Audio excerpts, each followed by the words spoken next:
गीता जी के 11वें अध्याय का अर्थ। अर्जुन ने कहा, हे भगवान, मुझ पर कृपा करके अत्यंत गुप्त आध्यात्म विषयक वचन जो आपने कहे, उनसे मेरा मोह दूर हो गया है। हे कमल नेत्र, मैंने जीवों की उत्पत्ति और नाश का कारण और आपका अक्षय महात्म्य आपके मुखारविंद से विस्तार पूर्वक सुना। हे पुरुषोत्तम, आपने जैसा अपना वर्णन किया वह आपका रूप देखने की मेरी इच्छा है। हे योगेश्वर, हे मधुसूदन, आप यदि मुझे उसको देखने योग्य समझें तो आप अपना वह अव्यय रूप मुझे दिखलाइए। श्री भगवान ने कहा, हे पार्थ, नाना प्रकार के, नाना वर्णों के और नाना आकार के मेरे शत शत सहस्र दिव्य रूप को देख।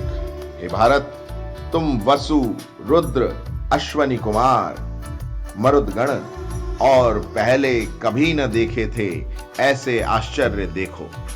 हे गुणाकेश, चराचर सहित यह जगत देखो तथा और जो कुछ देखना चाहो यहां मेरी देह में देख लो, परंतु इन नेत्रों से मुझे नहीं देख सकोगे, इसलिए मैं तुम्हें दिव्य नेत्र देता हूं, उनसे मेरा दिव्य रूप देखो।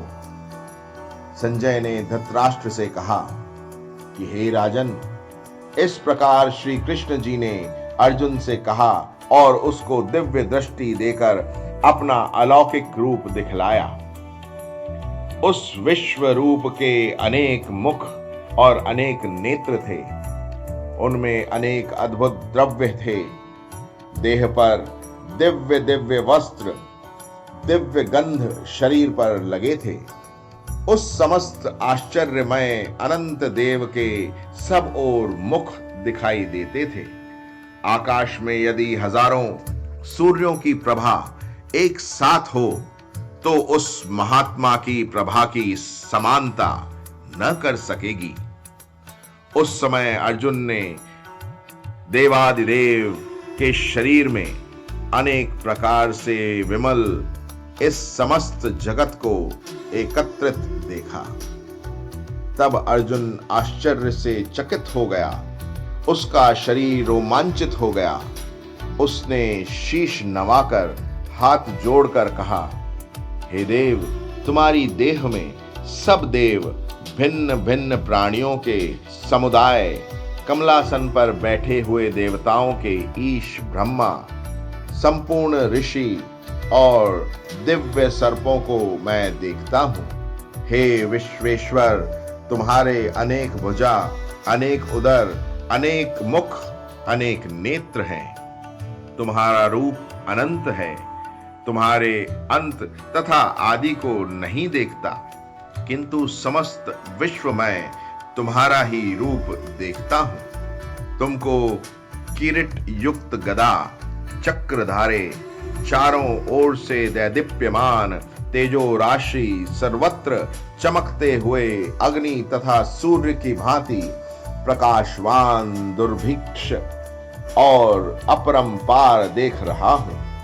मेरे मत से तुम्हारी ब्रह्म जानने की वस्तु विश्व के महान आधार, नित्य सनातन धर्म के रक्षक पुराण पुरुष हो।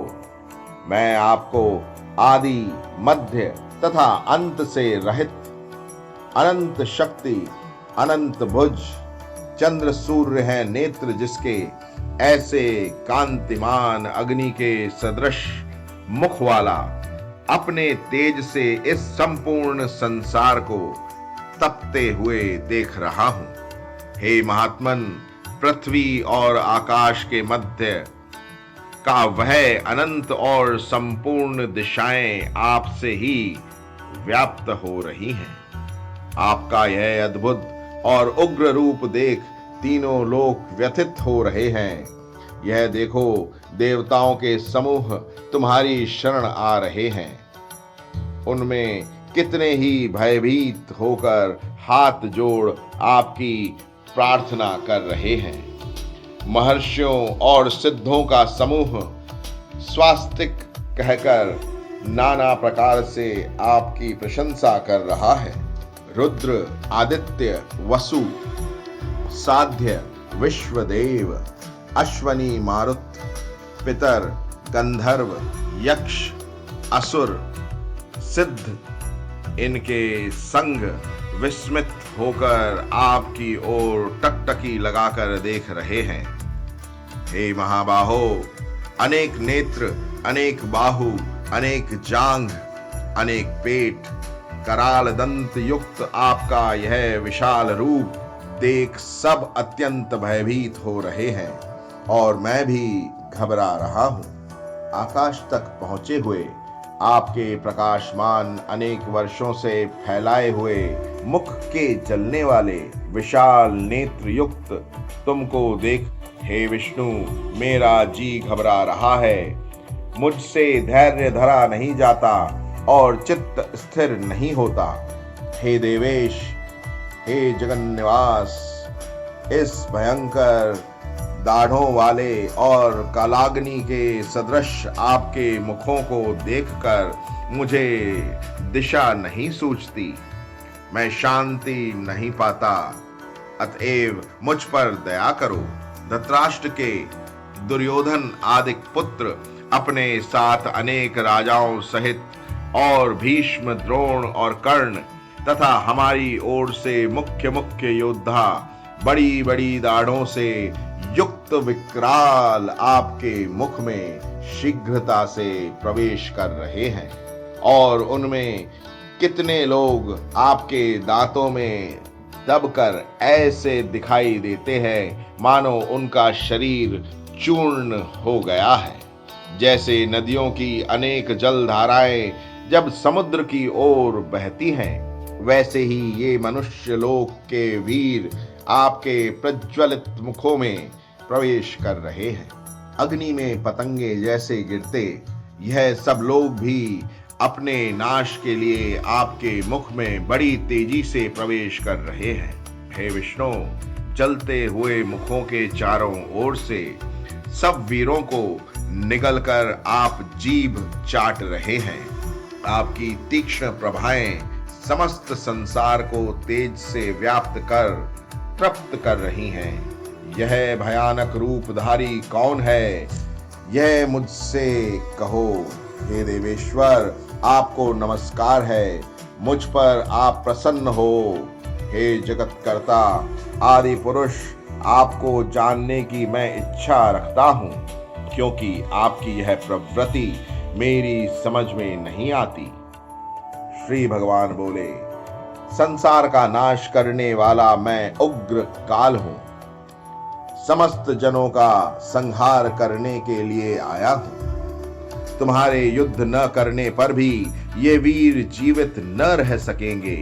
अतएव तुम उठो, शत्रुओं का संहार कर यश को लेकर इस समृद्धिशाली राज्य का भोग करो। हे सव्यसाचिन, उनको मैंने पहले ही मार रखा है, तुम केवल निमित्त हो जाओ।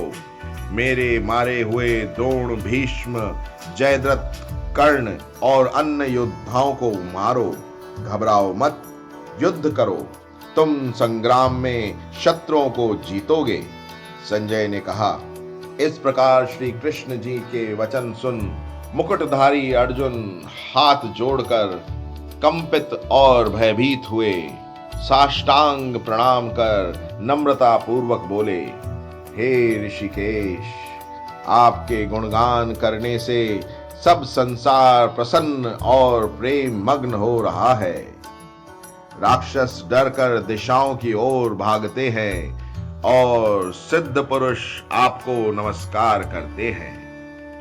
सो ठीक है, हे महात्मन, हे अनंत, हे देवादिदेव, हे जगत निवास, आप ब्रह्मा से भी श्रेष्ठ हो। आपको देवता क्यों ना नमस्कार करें। व्यक्त भी आप हो और अव्यक्त भी आप हो, तथा इन दोनों से परे अक्षर भी आप हो। हे अनंत रूप, आप आदिदेव हो, विश्व के परम आधार हो, ज्ञाता और ज्ञेय हो। श्रेष्ठ स्थान आप हो, विश्व का विस्तार करने वाले आप हो। आप वायु, यम, अग्नि, वरुण, चंद्र, ब्रह्मा और ब्रह्मा जी के भी पिता हो। आपको नमस्कार है और फिर भी बार बार आप ही को नमस्कार है। हे सर्वस्वरूप, आप अनंत वीर्यवान तथा अतुल पराक्रमी हो। आप जगत में व्याप्त हो, इसलिए स्वरूप हो। तुम्हारी महिमा को न जानकर मैंने तुमको अपना मित्र मानकर हे कृष्ण, हे सखा, ऐसा जो तिरस्कार से कहा, सो प्रमाद से अथवा स्नेह से हे अच्युत विश्वरूप, तुमसे इन बोलों की क्षमा मांगता हूँ, जो कि परिहास से विहार, सोने, बैठने और भोजन के समय अकेले अथवा मित्रों के मध्य में तुम्हारा अपमान किया है। तुम इस स्थावर जंगम रूप लोक के पिता, पूज्य और महान गुरु हो। त्रिलोकी में भी तुम्हारे समान कोई नहीं है। तुमसे अधिक अतुल प्रभाव कहां से होगा। इसलिए हे ईश, तुमको सिर झुकाकर प्रणाम करके यही प्रार्थना करता हूं कि मुझ पर कृपा करो। हे देव, जैसे पिता पुत्र के, मित्र मित्र के और प्रिय प्रिया के अपराधों को क्षमा करता है, वैसे ही तुम मेरे अपराध को क्षमा करो। हे देव, जो पहले कभी नहीं देखा, ऐसा आपका रूप देखकर प्रसन्न हूं और भय से मेरा मन व्याकुल है। इसलिए वही पहला रूप मुझको दिखाओ और हे देवेश, आप प्रसन्न हो जाओ। हे सहस्रबाहु, हे दिव्य मूर्ति, मैं फिर आपको वही किरीट, गदा और हाथ में चक्र धारण किए हुए देखना चाहता हूं।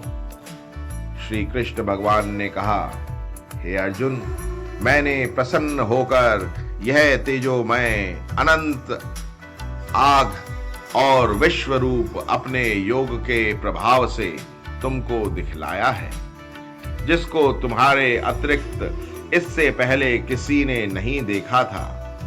हे पांडवों में श्रेष्ठ, मनुष्य लोक में तुम्हारे सिवाय कोई वेदों के अध्ययन, दान, अग्निहोत्रादिक और घोर तपों को करके भी यह रूप धारण किए मुझको नहीं देख सकता। मेरा ऐसा भयानक रूप देख तुम व्याकुल और मूढ़ न हो। भय त्याग प्रसन्न चित्त होकर फिर तुम मेरा वही रूप देखो। संजय ने कहा, श्री कृष्ण जी ने फिर अपना चतुर्भुज रूप दिखाया और सौम्य रूप धारण कर लिया। उस महात्मा ने अर्जुन को, जो भयभीत था, धीरज बंधाया। अर्जुन ने कहा, हे जनार्दन, आपके इस सौम्य दिव्य मंगल रूप को देखकर अब मैं प्रसन्न चित्त हो स्वस्थ महसूस करता हूँ। श्री कृष्ण जी बोले, हे अर्जुन, मेरा यह विश्व रूप तुमने देखा है, उसका दर्शन संभव नहीं है। देवता भी इस रूप के दर्शन की आकांक्षा रखते हैं। हे अर्जुन, जैसे मेरा रूप तुमने देखा है, ऐसे रूप को वेदाध्ययन, तप, दान व यज्ञादिक कर्म द्वारा देखना भी असंभव है। हे अर्जुन, हे परंतप, मेरा जो विश्व रूप है, इसको मनुष्य अंत भक्ति द्वारा जान सकते हैं और तत्व ज्ञान द्वारा इसमें लीन हो सकते हैं। हे अर्जुन, जो कोई मनुष्य मेरी ही भक्ति के लिए कर्म करते हैं, मुझको ही सर्वोत्तम मानते हैं, मुझ में ही भक्ति रखते हैं, सब सांसारिक सुखों से मुख मोड़ चुके हैं, संपूर्ण प्राणी मात्र से वैर त्याग चुके हैं, वे ही मुझको प्राप्त हो सकते हैं। इति श्रीमद्भागवत गीता सुपनिषत्सु ब्रह्म विद्या योग शास्त्रे श्री कृष्ण अर्जुन संवादे विश्वरूप दिव्य नाम एकादशो अध्याय समाप्त। 11वें अध्याय का महात्म्य। श्री नारायण जी बोले, हे लक्ष्मी, अब 11वें अध्याय का महात्म्य सुन। तुंगभद्र नामक एक नगर था जिसके राजा का नाम सुखानंद था। वह श्री लक्ष्मी नारायण की सेवा बहुत करता था। वहां एक ब्राह्मण बड़ा विद्वान पंडित रहता था। वह ब्राह्मण नित्य गीता जी के 11वें अध्याय का पाठ करता था और राजा भी वहां नित्य लक्ष्मी नारायण की सेवा करता था और पाठ भी नित्य श्रवण करता था। ऐसा करते करते बहुत काल व्यतीत हुआ। एक दिन राजा घर को गया। उस दिन अतीत देशांतर फिरते फिरते नगर में आए। अतीतों ने राजा से कोई जगह मांगी। राजा ने बड़ी हवेली खुलवा दी जहां अतीत उतरे। राजा ने सीधा दिया, रसोई कर अतीत बड़े प्रसन्न हुए और अमृत लेके राजा उनके दर्शन को गया। राजा का बेटा भी साथ था। राजा उस हवेली में आया और जो महंत था उसके साथ बातचीत करने लगा और राजा का पुत्र खेलने लगा। वहां एक प्रेत रहता था। उस प्रेत ने राजा के पुत्र को मारा। चाकरों ने राजा को खबर करी। राजा यद्यपि सेवा करता वह कथा श्रवण करता था, परंतु पुत्र के मोह में राजा के मन में दुर्बुद्धि आ गई। राजा बोला, हे संत जी, आपका दर्शन हमको बहुत फला है। एक पुत्र था, सो प्रेत ने मार दिया। तब ब्राह्मण ने कहा, हे राजा, चलो देखें कहाँ है तेरा। राजा, ब्राह्मण, महंत भी वहां आए जहां राजकुमार का शरीर मरा पड़ा था। तब ब्राह्मण ने कहा, हे प्रेत, तू इस लड़के पर कृपा दृष्टि कर। जो यह लड़का जी उठे और मैं तुझे गीता जी के 11वें अध्याय का पाठ सुनाता हूँ, तू उसे श्रवण कर, उससे तेरा कल्याण होगा।